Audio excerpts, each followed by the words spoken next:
சென்னை பெரம்பூர் சட்டமன்ற உறுப்பினர் அலுவலகத்தை பொதுமக்கள் முற்றுகையிட்டதாக பரவும் தகவல் பொய்யானது என தமிழ்நாடு தகவல் சரிபார்ப்பு குழு தெரிவித்துள்ளது.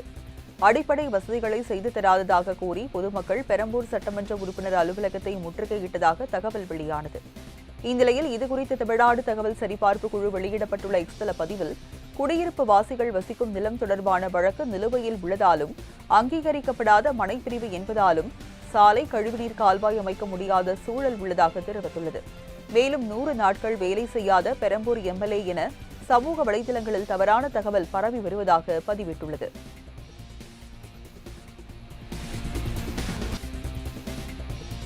$2,500 நிரந்தர செவிலியர்கள் பணியிடங்களை உருவாக்கி தொகுப்பூதிய செவிலியர்கள் பணி நிரந்தரம் செய்யப்பட்ட அரசின் அறிவிப்பிற்கு தமிழ்நாடு செவிலியர்கள் மேம்பாட்டு சங்கம் நன்றி தெரிவித்துள்ளது.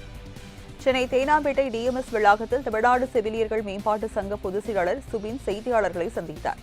அப்போது பேசிய அவர், பல ஆண்டுகளாக பணி நிரந்தரம் கோரி போராடி வந்த செவிலியர்களுக்கு இந்த அறிவிப்பு நிம்மதி அளிப்பதாக தெரிவித்தார்.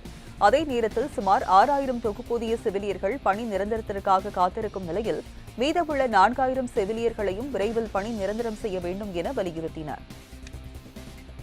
2026-27 ஆகிய ஆண்டுக்கான மருத்துவ மற்றும் மக்கள் நல்வாழ்வுத்துறையினுடைய மானிய கோரிக்கையானது இன்றைக்கு நடைபெற்றது. அதிலே மாண்புமிகு அமைச்சர் அவர்கள், மருத்துவத்துறையினுடைய அமைச்சர் அவர்கள் 2500 செவிலியர் பணியிடங்களை உருவாக்கி, அதாவது நிரந்தர செவிலியர்கள் பணியிடங்களை உருவாக்கி தொகுப்பூதியத்தில் இருக்கக்கூடிய செவிலியர்களை பணி நிரந்தரம் செய்வோம் என்று இன்றைக்கு அறிவிப்பு கொடுத்திருக்கிறார். அது வரவேற்கத்தக்க ஒரு அறிவிப்பு. தொடர்ச்சியாக கடந்த காலங்கள் 2017ஆம் ஆண்டு முதல் இன்றைய வரைக்கும் மருத்துவ பணியாளர் தேர்வு வாரியம் மூலமாக தேர்வு செய்யப்பட்ட செவிலியர்கள் தொடர்ச்சியாக நாங்கள் போராடி வருகிறோம். அந்த போராட்டத்திற்கு தற்போது ஒரு நிவாரணம் என்பது கிடைத்திருக்கிறது.